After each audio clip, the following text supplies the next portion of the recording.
Bienvenidos sean todos ustedes al canal de los Medisarios. Vamos a partir una nueva sección titulada La fisiología respiratoria y la vamos a segmentar en varios capítulos para que podamos ser un poco más didácticos y también llegar a todos ustedes que nos están viendo. Ok, vamos a empezar con la fisiología y como tema uno vamos a tratar sobre la anatomía funcional del sistema respiratorio. Bueno, empecemos. Primero tenemos que comprender lo más básico de la fisiología de respiración, sus fases. Tiene cuatro fases. La primera de ellas es la ventilación pulmonar, que refiere el flujo de entrada y salida del aire entre la atmósfera y los alvéolos. O sea, el aire que está afuera va a ingresar hacia los alvéolos y ahí recién se va a completar el proceso de ventilación pulmonar. ¿Ok? Entonces, pasamos a la segunda fase, que vendría a ser difusión de O2 y de CO2. Y refiere más que todo a la difusión entre los alvéolos y la sangre, ¿no? Ese intercambio gaseoso, y conocido como hematosis. Como tercera fase tenemos al transporte de oxígeno y CO2 en la sangre, ¿no? Que se da cuando ya llega la sangre oxigenada, ¿no? Va a pasar a todos los órganos, todos los tejidos para poder nutrirlos. Y bueno, ese sería el transporte, ¿no? Aparte de que cuando aporta el oxígeno a los tejidos, también los tejidos le dan sus materiales de desecho, como un ejemplo de el CO2. Y bueno, también vamos a tratar sobre la regulación de la ventilación. Bueno, entonces, a grandes rasgos podemos clasificar la respiración en dos partes bien diferenciadas, la respiración externa y también la respiración interna. La respiración externa, bueno, va a comprender todo el proceso que mencioné anteriormente, ¿no? La ventilación, la hematosis, el transporte, ¿no? Y ya empieza a hacer respiración interna cuando la célula ya empieza a utilizarlo. Vendría a ser como respiración interna. Y recordemos de que se va a vincular demasiado con la célula y específicamente también con lo que es la mitocondria, un organelo bastante importante, más que todo por su aporte energético. Bueno, veamos a la división de las vías respiratorias. Como estamos viendo, este primer capítulo es sobre anatomía funcional. Y bueno, vamos a dividir a nuestras vías respiratorias en dos secciones, tanto la vía respiratoria superior como la vía respiratoria inferior. ¿Qué la va a separar? ¿Cómo la vamos a distinguir? Pues vamos a distinguir el límite entre la vía respiratoria superior y la vía respiratoria inferior como al borde inferior de la laringe, ¿no? Recordemos que la laringe es un órgano, ¿no? Que está compuesto por cartílagos y dentro de ellos el inferior vendría a ser el cartílago cricoides. Entonces también sería válido decir que estamos referenciando al borde inferior del cricoides. Bueno, entre las funciones que tenemos es filtrar el aire inspirado, calentarlo, humidificarlo, conducirlo, protegerlo, la vía aérea, ¿no? También para la deglución y fonación. Recordemos de que también en las vías respiratorias superior encontramos a la faringe, que también cumple, también forma parte de lo que es el sistema digestivo, ¿no? También por eso ponemos acá deglución y fonación. En respecto a ese órgano que acabo de mencionar. Ahora, calentarlo, bueno, ya lo sabemos, se calienta en los cornetes, parte de la vía respiratoria superior, se humidifica, ¿no? Y se conduce por todo el trayecto. Listo, eso ya lo tenemos. Ahora pasamos a este pequeño cuadro de acá que ya vendría a referenciar lo que es la vía respiratoria inferior. Tenemos a la tráquea que va a corresponder a la primera generación, que se va a dividir, ¿no? La bifurcación de la tráquea. El último cartílago que dijimos se llama carina.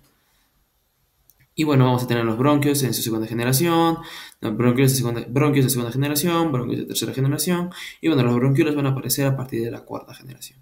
El bronquiolo se va a terminar de diferenciar, el bronquiolo terminal, el bronquiolo respiratorio, ¿no? Y bueno, hasta la 19ª generación. Y luego vamos a tener ya los conductos alveolares, también a los sacos alveolares, que ellos te van a ser propios para ya la respiración, la hematosis. Sigamos. Como anatomía funcional vamos a ver algunos músculos que están involucrados en esto de la respiración, tanto la inspiración como la expiración, ¿ok? Entonces, vamos a tallar primero lo que es la inspiración.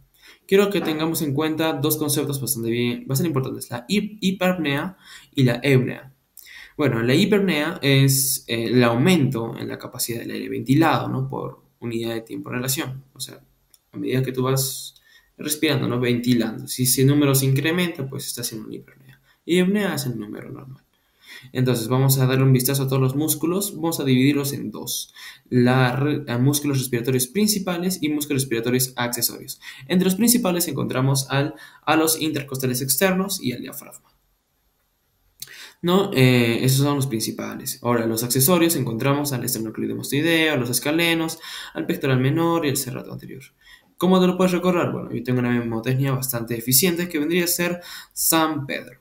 San Pedro, que vendría con las S de serrato anterior, P de pectoral mayor, y bueno, la E la duplicas y sacas de ahí escalenos y esternocleidomastoideo. Ahora, algo importante que quiero recalcar en estos de los músculos inspiratorios es que van a ejercer su función, o sea, van a contraerse, van a, bueno, colaborar en la expansión de la caja torácica. Entonces, van a demandar un gasto energético. Por lo tanto, la inspiración se va a considerar un proceso activo.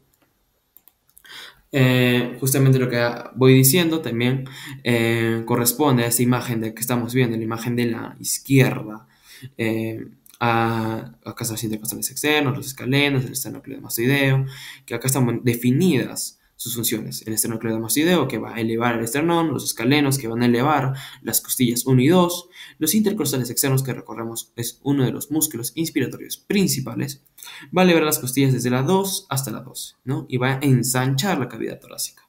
El pectoral menor, que también va a participar, elevando las costillas de 3 hasta las 5, y bueno, también al músculo diafragma. Dentro de la inspiración, como ya te voy diciendo, es un proceso activo, ¿no? Que demanda un estiramiento, ¿no? Una expansión de la caja torácica. Por lo tanto, esta expansión también va a tener sus direcciones. ¿Qué direcciones va a tomar la expansión? Bueno, pues va a tomar una dirección lateral, vertical, anterior. Entre esas tres direcciones se va a expandir nuestra caja torácica, ¿ok? Bueno, algo bastante importante que quiero recalcar acá es de que la presión intrapulmonar, o sea, la presión que va a estar dentro de nuestros pulmones, debe ser menor a la presión atmosférica. ¿Y cuánto es la presión atmosférica? Pues es 760 milímetros de mercurio. Entonces, dado esta condición, se va a poder dar el fenómeno de la inspiración. Y bueno, acá ya vemos, ¿no? El principal protagonista, que es el diafragma, va a descender y con ello va a jalar a los pulmones. Y también va a aumentar el volumen pulmonar propio de la inspiración porque recordemos que inspiras y tus pulmones se llenan de aire. Entonces, por lo tanto, va a aumentar el volumen. Pasemos ahora a los músculos expiratorios. Bueno, acá también hay unos principales y también hay otros accesorios. ¿Ok? Bueno, dentro de los músculos de la expiración principales, bueno, vamos a encontrar el diafragma. Dentro de los accesorios vamos a encontrar los intercostales internos, al torácico transversal, al oblicuo externo, al recto del abdomen y al oblicuo interno. ¿Cuál es tu mnemotécnica para esa correcta acá? Pues yo utilizo toro. T de torácico transversal, O de oblicuo externo, R del recto del abdomen y O de oblicuo interno. ¿Ok? Bueno, entonces, ahora, ¿cómo vas a diferenciar músculos expiratorios? Pues son todos los músculos que van a hacer descender la caja torácica. Entonces, acá va a intervenir mucho la relajación del diafragma. La mayoría de los músculos se van a relajar y es eso, ¿no? Es eso. La aspiración, más que todo, vendría a ser un proceso que no demanda gasto energético. Acá también más de lo mismo, ya estamos viendo los intercostales que ya mencioné, el recto abdominal, el oblicuo abdominal, que acá están sus funciones detalladas. Hablando del oblicuo abdominal, podríamos decir que va a tener la misma función que el recto abdominal. ¿Y cuál es la función del recto abdominal? Pues deprimir las costillas inferiores. Y va a también empujar el diafragma hacia arriba. Y bueno, el diafragma que esta vez ya no va a descender como lo hacía en la inspiración, sino que va a ascender, relajándose de esta manera. Así como la inspiración, la expiración también va a tener sus direcciones. Recuerda que estamos volviendo a nuestro estado basal después de una expansión torácica. Entonces, aquí tenemos las direcciones.